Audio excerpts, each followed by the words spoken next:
மக்கள் வளைச்சு குத்திட்டானே. 84 புரட்சி தலைவர் இங்கே இல்ல. புரட்சி தலைவர் தமிழ்நாட்டிலே இல்ல. சோமநாத ஆஸ்பத்திரியில அப்போ புருக்லின் மருத்துவமனையில அமெரிக்காவில் சேர்க்கப்பட்டிருக்கார். அவர் உயிரோட அப்பெல்லாம் வலைதளம் கிடையாது, டிவி எல்லாம் கிடையாது, அவர் கிடையாது, தூர்தர்ஷன் தான். அவ பாத்தீங்கன்னா கலைஞர் சொல்லிட்டார், எம்ஜிஆர் அதிகாரம் பூசியவன் சொன்னார். எம்ஜிஆர் ஒரு சினிமா நடிகர், அவருக்கு நாடகா தெரியுமா? எம்ஜிஆர் ஒரு மலையாளி, இன்னொரு மலையாளம் உருவாக்க விடுவானா, 2 மலையாளம் உருவாக்க விடுவானா அப்படின்னா பேசிய கலைஞர் தேர்தல் அப்படியே மாற்றி போட்டாங்க. பரப்புரையில் ஒரு எதிர்கட்சி தலைவரை அந்த நமக்கு தான் வேஸ்ட் கெட்டவனுக்கு தான் மரியாதை. வேஸ்ட் கட்டிட்டு நமக்கு இந்த வரை எவ்வளவே கிடையாதுங்க. ஒரு எதிர்கட்சி தலைவரை புகழ்ந்து பேசி ஓட்டு கேட்டு எனக்கு ஓட்டு போடுங்க, நான் ஜெயிச்சு வந்த உடனே முதலமைச்சர் என்னை ஆக்குங்க, என்னுடைய ஆறுயிர் நண்பர் எப்படி சொல்றாருங்க, என்னுடைய ஆறுயிர் நண்பர், 40 ஆண்டு காலம் நண்பர், நானும் அவரும் அவர் தாயார் கொடுக்கிற சாப்பாட்டை ஒரு தட்டில் சாப்பிட்டோம், அப்படிலாம் பேசி எப்படி பார்த்து ஓட்டு வந்துருங்க. திமுக எந்த எல்லைக்கு போவாங்க. இன்னைக்கு ஸ்டாலின் இல்ல, நீ நாளைக்கு உதயநிதி ஸ்டாலின் அரசு. நம்ம கலைஞர் எந்த எல்லைக்கு அது மாதிரி ஓட்டு வாங்க, மக்களை ஏமாற்றணும், மக்களை ஏமாற்றி எப்படியாச்சும் ஓட்டு வாங்கணும், ஜெயிக்கணும், ஜெயிச்சுட்டு வந்து ஒரு கை பார்க்கணும். அதான் அவங்களுடைய நிலைப்பாடு. என்னன்னா பேசுறாரு தேர்தல். என் ஆர்வம் நண்பர் உயிரோடு இருந்தாருடா, அவர்கிட்ட முதலமைச்சர் பதவியை கொடுத்துட்டு நான் இறங்கி இருக்கேன். அவங்க ஏன்னா முத்துறாரு, நீ பிறந்த யாரு இல்ல ராஜுக்கு குருடா வரணும்டா அப்படின்னு அப்படி இல்லை தப்பா சொல்றேன். அப்படியே தான் சொன்னார் கலைஞர். எங்கேயும் தலைவரை பற்றி ஒரு வார்த்தை கூட குறையா பேச. அதுக்கு முதல்ல பேசினாரு கப்பல் கல்காரியா கப்பல் வேற ஊழல் இதெல்லாம் பேசினாரு. ஆனா இதை தேர்தல் வந்த உடனே அந்த 40 நாள் பாத்தீங்கன்னா தலைவர் புகழ் பாடிட்டே இருந்தார். ஆனா கடை தான் பிரிச்சாரு. ஆனா கடைக்கு தான் வர்றதுக்கு ஆளு இல்லை, கடையை விரித்த ஒண்ணும் இல்லை. அவருக்கு போற இடத்தெல்லாம் தெரிஞ்சு போச்சு. எம்ஜிஆர் இருக்கும்போதாச்சும் கூட்டம் போடும். அப்ப சொல்லுவாரு, கூட்டம் மட்டும் எனக்கு கூடுறீங்க, ஓட்டு மட்டும் எம்ஜிஆர் போட்டு விட்டுறீங்க அப்படின்னு கூட கேட்டாரு. அப்படி இந்த கட்சி என்னன்னா திமுக, அந்த கட்சிக்கு வரலாறு, அண்ணா திமுக வரலாறு. அம்மாவும் அதே மாதிரிதான் ஒரு பெண்ணாக இருந்து எத்தனை ஆண் வர்க்கம் அரசியல்ல கூல வச்சுக்கிட்டு இருக்க இந்த நேரத்துல அகில இந்திய தலைவர்கள் யார் வேணாலும் எப்படி வேணாலும் வந்துடலாங்க. ஒரு மாநிலத்துடைய முதலமைச்சரா ஒரு உயர்ந்த விழிப்புணர்வு மிக்க தமிழகத்துல ஒரு முதலமைச்சராக ஒரு பெண் வந்து அத்தனை ஆண்கள் மத்தியிலும் போராடி சேர வேண்டிய சிங்கமாக சிரித்தவர் புரட்சி தலைவர் அம்மா இல்லையா? இவர்கள் இருவருமே கடவுளுடைய அவதாரம் மாதிரி. நம்ம புரட்சி தலைவர் பேசாதவன் எவனாச்சும் இருக்கான? எவனும் எந்த கடையும் போக மாட்டேன், வியாபாரம் நடக்க மாட்டேன். எல்லா சினிமா நடிகர்கள், எல்லா பேரும் சினிமா நடிகர் கட்சி ஆரம்பிக்கிறவங்க எல்லா பேருமே எம்ஜிஆரை பத்தி தான், எம்ஜிஆர் போல பார்த்தவங்க கிடையாது. யாராச்சும் இன்னைக்கு உதயநிதியா இருக்கட்டும், ஸ்டாலினாக இருக்கட்டும், முதலமைச்சரா இருக்கட்டும், நம்ம முதலமைச்சரா இருக்கட்டும், எங்க அப்பா ஆட்சியை கொண்டு வரணும்னு சொல்லியிருக்காரா? சொல்லுங்க, யாராச்சும் சொல்லுங்கப்பா. சொல்லியிருக்காரமா? ஏன் சொல்லியிருக்காரு? மீனா சொல்லியிருக்காரா? எங்க அப்பா ஆட்சி அமைப்பேன் குமுதா சொல்லியிருக்காரு. எப்படா பிரியாணி போடுங்க? அவரை ஒரு நான் கலைஞர் ஆட்சியை கொண்டு வருவேன். எங்க அப்பா 3 முறை ஆட்சி செய்தார், எவ்வளவு தூய்மையான ஆட்சி செய்தார், 4 பேர் செய்வேன்னு சொல்றாரு. அவரும் சொல்றார், எங்க பெரியப்பா எம்ஜிஆர் எப்படி அதனுடைய தொண்டர்கள் பார்த்தோம் நம்ம. அதே மாதிரி இவங்க வழியில நமக்கு கிடைத்திருக்கிற ஒரு அற்புதமான நம்மளில் ஒருவர், நமக்கானவர் எடப்பாடியார்.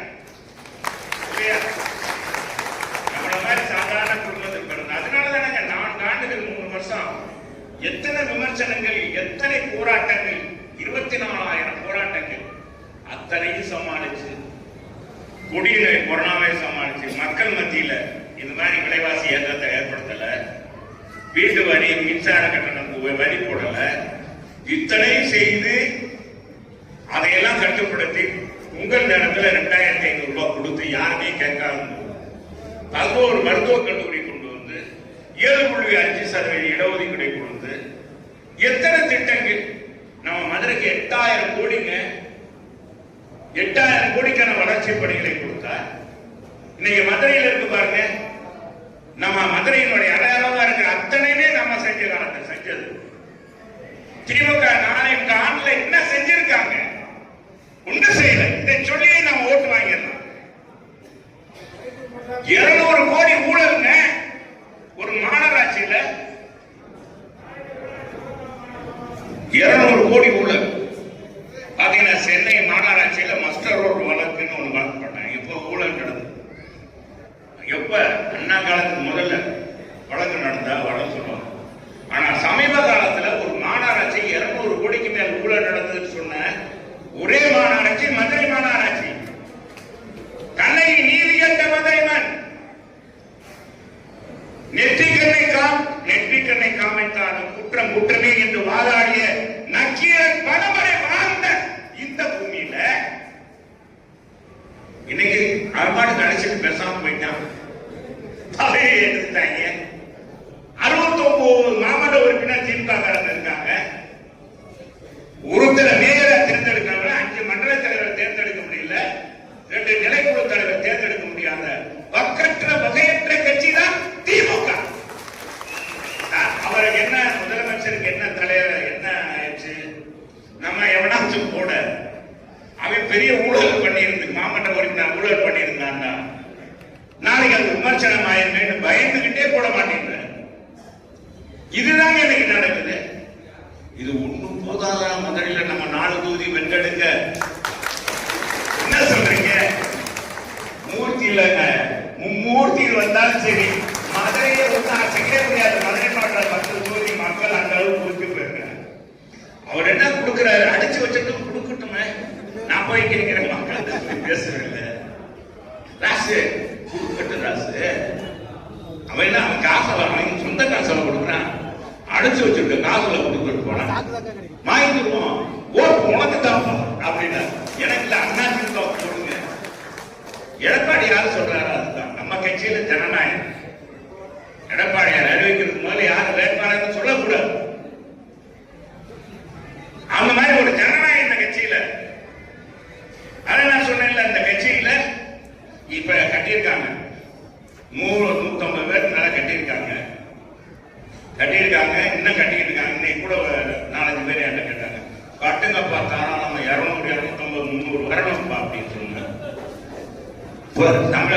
நம்ம பொதுச்செயல என்ன சொல்றாரு? ஏன்னு நம்ம கட்சியில 10,000 ரூபாய் போடுறதுதான் இப்படி படிப்பீங்களே? இல்லைங்க, 10,000 ரூபாய் எல்லாரும் கட்டிவிடுறாங்க மனுஷன். அவங்களை கூப்பிட்டு பேச முடியல, கூட்டமா உட்கார்ந்துடுறாங்க, அவங்க சந்திக்க முடியல, வைக்க முடியல. நம்ம ஒரு 5,000 ரூபாய் சேர்த்து வச்சோம்னா ஒரு குறிப்பிட்டவங்க கட்டுவாங்க. அவங்க ஏற்காணல் கூப்பிட்டு நம்ம யார் நல்லவங்க அப்படின்னு தேர்ந்தெடுத்துறாங்கல்ல. உங்களுக்கு எளிதாக செய்யறதுக்கு தான் நான் செய்யறேன் வேட்பாளர் தேர்வு அப்படின்னு சொன்னாங்க. எப்படிப்பட்ட பிராண்ட் பார்த்தீங்கன்னா நம்ம தலைவன் கீழே அடித்தளத்தை புரிந்து கொண்ட தலைவன் நம்ம தலைவர் எடப்பாடியார். நீங்க சாதாரணமா நம்ம எடப்பாடியார் எண்ணக்கூடாது, சிறப்பா பணியாரு. இப்ப நம்ம வந்துருக்கோம் இந்த எஸ்ஐஆர் பணியில வந்து நம்ம நிறைய கலெக்டர்கிட்ட சொல்லி இந்த பிஓலாம் மாத்தணும். என்ன பூரா பாத்தீங்கன்னா தூய்மை பணியாளர்கள் எல்லாம் போட்டுருக்காங்க. தூய்மை பணியாளருக்கு என்னங்க படிக்க தெரியும்? எந்த ஏரியா போய் முன்னாலே பில் கலெக்டர் தான் போவாங்க. பில் கலெக்டருக்கு தான் தெரியும், வீடு வீடா போய் பார்ப்பாங்க. அப்புறம் சொல்லி கலெக்டர் சொன்னா எனக்கு தெரியாத மாநகராட்சியில தான் போட்டிருக்கோம் அதிகாரி. இப்ப மாநகராட்சிக்காரங்க தான் நிர்வாகம் பண்றாங்க. அப்புறம் சொல்லி இது பண்ணி ஓரளவுக்கு 80% சேர்த்திருப்பாங்க. 90% அந்த பீரியட்ல மாத்தினாங்க. யாருக்கு என்னன்னே தெரியல. ஒரு அம்மாட்ட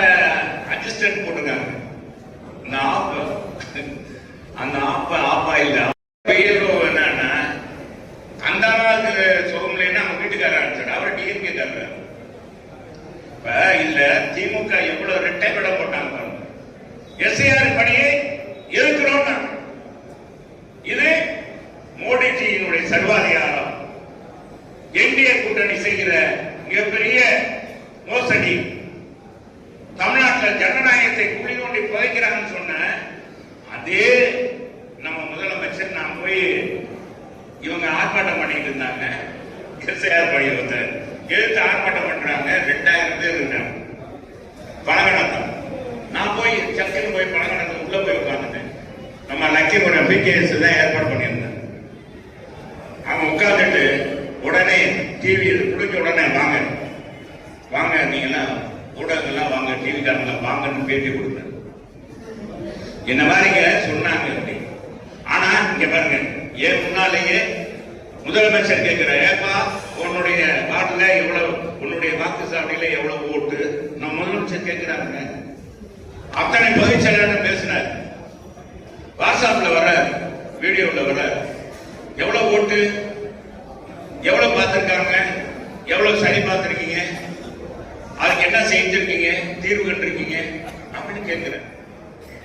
அப்ப என்ன செய்யணும்? ஜனநாயகத்துல ஒரு முதலமைச்சர்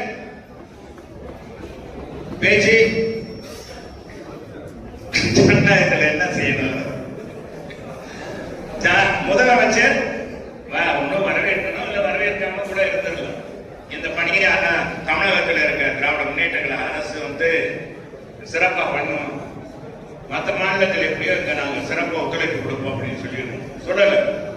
ஆனா இன்னைக்கு செஞ்சுட்டு இன்னைக்கு ஐடிவி காரவங்க எல்லாருமே அவங்க கையில பாத்தீங்கன்னா, ஒவ்வொரு முகாமிலையும் பாத்தீங்கன்னா அந்த ஐடிவி காரவங்க இந்த போட்டோ எடுத்துறாங்க. வாக்காளர் இருக்காங்க இல்லையா, படிவம் கொடுக்குறாங்கல்ல, அதை பூரா போட்டோ எடுத்து போன் நம்பர், ஆதார் எண், அது பூரா எடுத்துட்டு போறாங்க. இந்த அளவுக்கு அவங்க இதுல விழிப்புணர்வோடு இருக்கிறாங்க. ஆனா மத்த கட்சியை செயல்படக்கூடாதுக்காக இப்படி செய்யறாங்க. ஆனால் இதையெல்லாம் மீறித்தான் நம்ம தொண்டன், நம்ம கட்சி நிர்வாகி பாடுபட்டுக்கீங்க. அதுக்காக மீண்டும் உங்களுக்கு வணக்கத்தை தெரிவிச்சுக்கிறேன்.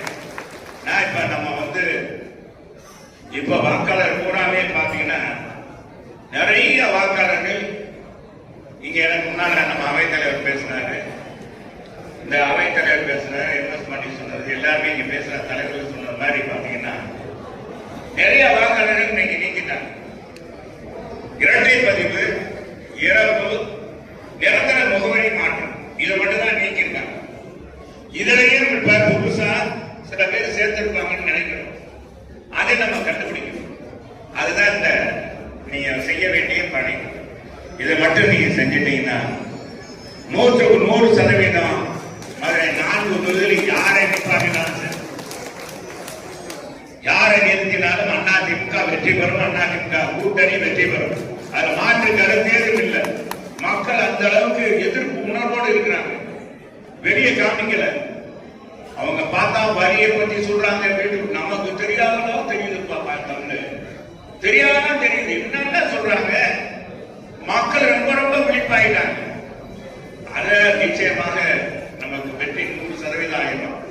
இந்த குறைஞ்ச காலம் தேவதாசே, இதையெல்லாம் நீங்க கொஞ்சம் கவனிச்சு பகுதி செயலாளர், வார்டு செயலாளர்கள் தயவு செய்து கவனமாக இருந்து இனி இந்த புதிய வாக்காளர் சேர்க்கிறதும் கொஞ்சம் சேர்த்து முதல்ல நம்ம ஓட்டு இருக்கா அப்படின்னு செக்கப் பண்ணி, என் ஓட்டெல்லாம் பிச்சு பிச்சு போட்டாங்க. நான் எஸ்ஐஆர் வரவேற்றேன். எங்க குடும்ப ஓட்ட இன்னும் 45, 86, 600, 660, 456 இப்படி ஓட்டவே பிரிச்சு சில குடும்பத்தவே படிச்சுட்டேன். எஸ்ஐஆர் போயிட்டு கலைஞர் சொன்னேன், சார் நாங்க ஒற்றுமையா இருக்கோம் சார், என் குடும்பத்துல என் பிள்ளைய, நான், என் அம்மாங்க எல்லாரும் நாங்க ஒற்றுமையா இருக்கோம். என்ன சார் இப்ப எஸ்ஐஆர் பணியில இப்படி எங்க குடும்பத்துவே இப்படி பிரிச்சுட்டீங்களா சார்? அப்படியா சார், எனக்கு தெரியும் சார் அப்படின்னு. எங்க தொகுதி இப்ப ஈஆர்கிட்ட கேட்டாங்க. அவர் சொல்றாரு, சார் ஏதோ எங்க அடுத்ததுல சரியா பண்ணிடுவோம் சார் உங்கது அப்படின்னு. இது மாதிரி நிறைய இடத்துல மாறி இருக்கு. அதாவது பக்கத்துல 45 எனக்கு 660 இது மாதிரி நிறைய பேருக்கு